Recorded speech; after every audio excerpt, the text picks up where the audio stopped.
Hi, my name is Karen Holmes. I'm the founder and director of the World Peace Organization for the One World Government. Today I wanted to talk a little bit about the filibuster. The filibuster is a way to stop legislation from going forward. Let's say a time limit is put on an idea for a vote, and people have the right to speak, but they have the right to speak for any length of time.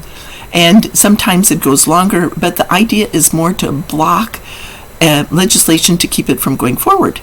An example of this under our founding fathers was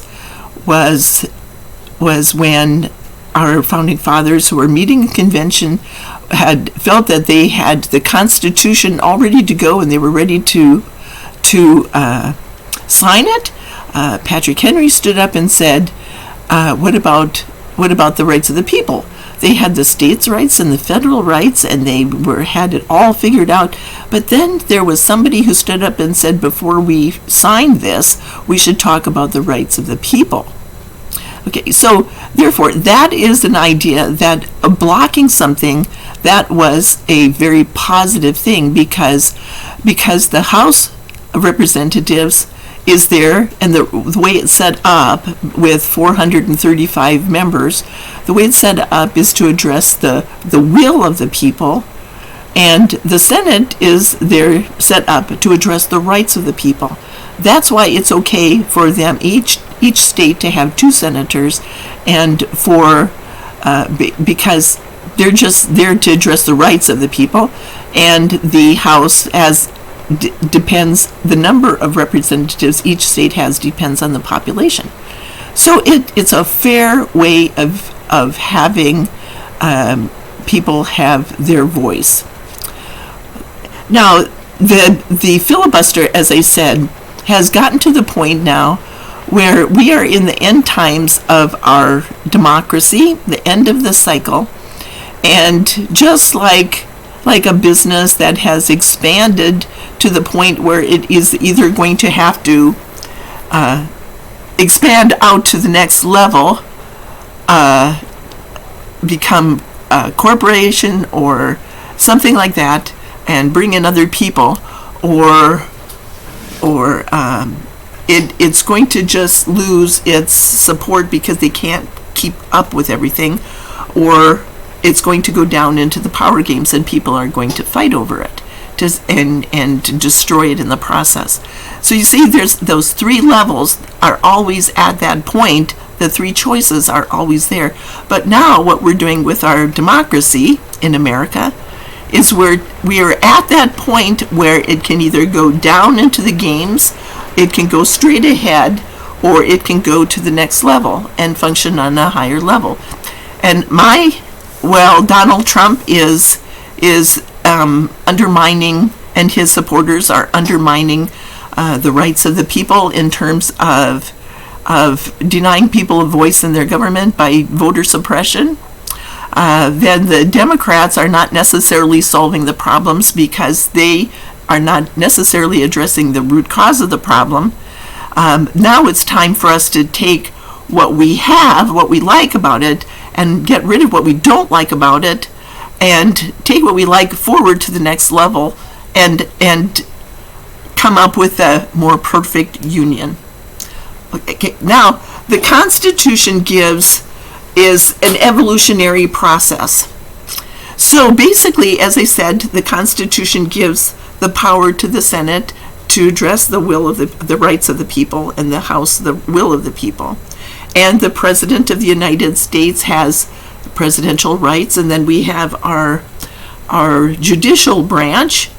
We have the legislative branch to come up with laws, the executive branch to decide if the laws are executable, and the judicial branch to decide if they're legal, if they're constitutional, issues are legal, constitutional. If there's a question about one law or the other law, that's decided in court. If there is a constitutional question, a crisis, then it's decided by the Supreme Court. But what has been missing for a long time from the U.S. government is where true power comes from, and that it comes from assuming responsibility, they get their power, and elected officials get their power when they assume responsibility. But then if they're abusing power, then they can be removed from office. But how do you know what abuse of power is basically based on universal law. And that is why I wrote the letter to the Supreme Court, and why this is not a new idea. Universal law has, our entire universe has been based on universal law forever. So basically, universal law gives us our unalienable rights. Our founders said we are endowed by our Creator with certain unalienable rights, that among these are life, liberty, and the pursuit of happiness. You could say the right to create the life you want without interference, to be treated fairly and equally, and to have a voice in your government, among other things. And that's something that we'll all go into in the future. These are the first three that we're looking at right now. Okay, so if our country is pegged on universal law, then it stands on the 7 principles of equality to guarantee free, fair, and equal election trials in court to end conflicts. Okay, so liberty, our rights, our unalienable rights, freedom, compassion, abundance, capacity, and tolerance. So those create a sense of balance, and that's what we're doing is the international government. As our country reaches the end of a cycle, are we going to go up, down, or straight ahead? And if we go up and help to create the international government, that is going to look at this, and it's going to function on a wider level, because basically the power games will not be tolerated anymore. But that's what we have to do, is to keep working on making sure that the power games are removed. Something that we don't want is the power games. And the power games continue on until an innocent person is sacrificed. This is what the Iraq War demonstrated, is that the United States had gone on for many, many decades, a long time, toppling regimes, which was, we didn't have the universal right to do that. But basically we were always demonstrating a lack of power by doing that. We seemed like we had all the power, but basically power doesn't come from that.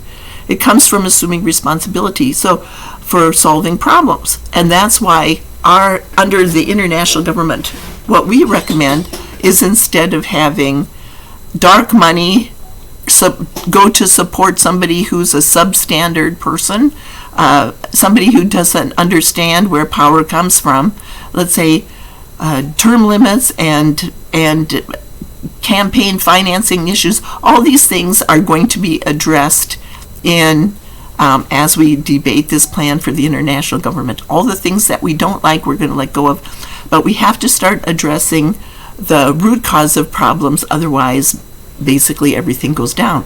So let's say in America, in the United States, for the 2024 election, we have the Democrats who now have the just enough power to address issues, but are they standing on the principles of the plan and the planning process, and Trump, and is he going to take over and control the states? That is the next question. Or are we going to debate this plan for the international government? This is why I recommend that everybody debate it and spread the word to their family and friends. Okay, so now the next step is in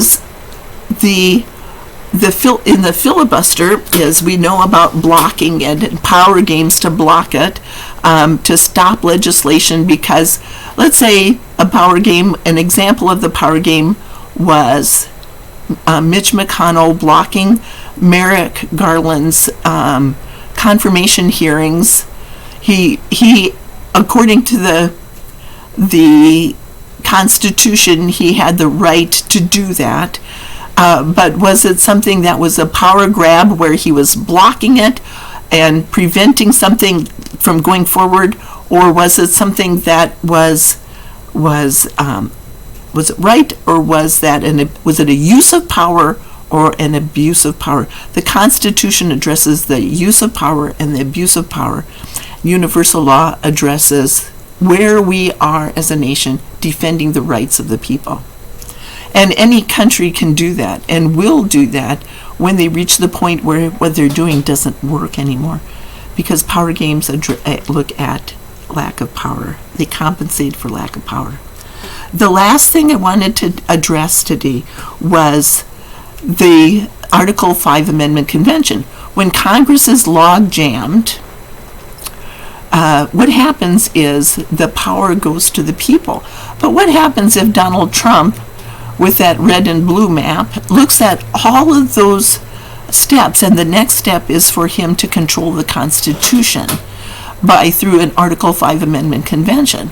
And that's what we would like to do, is have an Article 5 Amendment Convention. So if Donald Trump has all of those state legislatures and all the people in his pocket, including the people who are willing to rise up and storm the Capitol building, does he control the Constitution through an Article 5 Amendment Convention? And what that does is address the idea of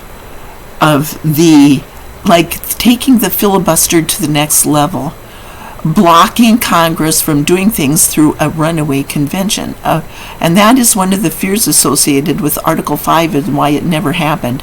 But now we are at a point where Congress could actually vote him in. As I said, the Constitution is evolutionary. It addresses where we are as a nation. For anything constitutional debate relating to the filibuster, let's say that if you are going to amend the Constitution, anything that's evolutionary should address a 2/3 majority of Congress when it's going through.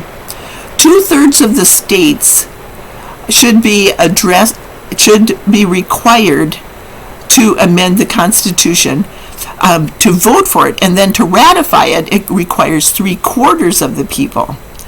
When somebody represents where we are as a nation, as a judge, in the past, people like Ruth Bader Ginsburg, they would get, the Supreme Court justices would get like 90 votes in the Senate, 90, 95, even 100 votes in the Senate. And that's because that person was addressing the rights of the people. That person was addressing, the Congress was addressing the rights of the people. So to filibuster something and to bring it down to a 50 vote, we're going to block everything you do unless you get 50% of the vote. You need to have 50% of the vote. So basically it's a battle for power in Congress. That's what has happened, is it's a battle for Congress. But to step back and to look at this, the idea is that the people assume responsibility when they take their oath of office. So when they break their oath of office, it's either an abuse of power or use of power. You see what I mean? This is where we are looking at it now, is the power games, how they work, why they don't work, and how our governments can function on a higher basis by first standing on the principles of universal law, and then having the Constitution that addresses the will of the people, the rights of the people, whether laws can be executed and whether they're legal. So now let's say that if you compare this with other laws around the world, you can say that Sharia law, for example, is not something that would go outside the culture of the Middle East, of the Muslim faith. You cannot get average people in any other country to go along with Sharia law as being the law of the land. That had to come from within that culture. well, the only thing that would benefit everybody, where everybody would support it, is when everybody's treated fairly and equally, and their rights are protected. And that's why our founding fathers created our government our Constitution the way it was. They agreed to it because they liked it. They were willing to stand up and uphold that Constitution, even with their lives if necessary. Okay, so if we're looking at something that's the will of the people, let's say one thing, if you come up with a plan, a proposal, and half the people like it, then basically it'll pass. If it stands on the rights of the people and half the people like it, that's great. But if it's something related to the Constitution, let's say the filibuster, Congress has the right to decide the rules that it stands on. But if you are trying to control the Constitution so that you can take power and keep it, and then make our government end and go down into the power games and make our country a dictatorship where Donald Trump is back in power and he's there for the next 5 terms, for life basically. We don't want that. Nobody's in agreement for that to happen. It might seem like a good idea, but why would we put Donald Trump in as a dictator? To rewrite the Constitution to give him absolute power. You see what I mean? Now, so our future is let's say a dictatorship, or it is where we fizzle out and we become just a third world country because we're not solving problems, and nobody pays any attention to us anymore. Or are we going to take our Constitution, which is remarkable, and it's the most, once you get to know it and you understand the power that it has, based on combining it with universal law, what we have is a way to take our country, take their Constitution to the next level. And then this is the time when term limits are possible, when a balanced budget is possible to include in that, when we look at the abuse of like dark money in elections. Why do we need to have money at all when we can do something that makes more sense to make anybody possible to run, as long as they can solve problems? Let's make this a problem-solving situation where it's based on the root cause of the problem and we know how to solve the problems. Okay, so that's all I wanted to talk about today. I ask you to like, share, and subscribe. But most of all, share. And talk about this with your family and friends, because if you don't talk about it, we have to deal with all those people, 74 million people, who basically think Donald Trump should become the emperor of the planet or the emperor of the world. He said we're going to go out and tell everybody else what to do. See what I mean? The idea of an international government people have feared it for a long time, but basically, what is it going to be? Is it going to be that puts one individual over everybody else? Nobody's in agreement for that. Is it going to be an ineffectual thing that doesn't solve problems, or is it going to be something where everybody has their unalienable rights to create the life they want? Like, share, and subscribe, and talk to your friends and family about this. Okay, most of all, share the debate. Okay, that's all I have to say. Thank you for listening.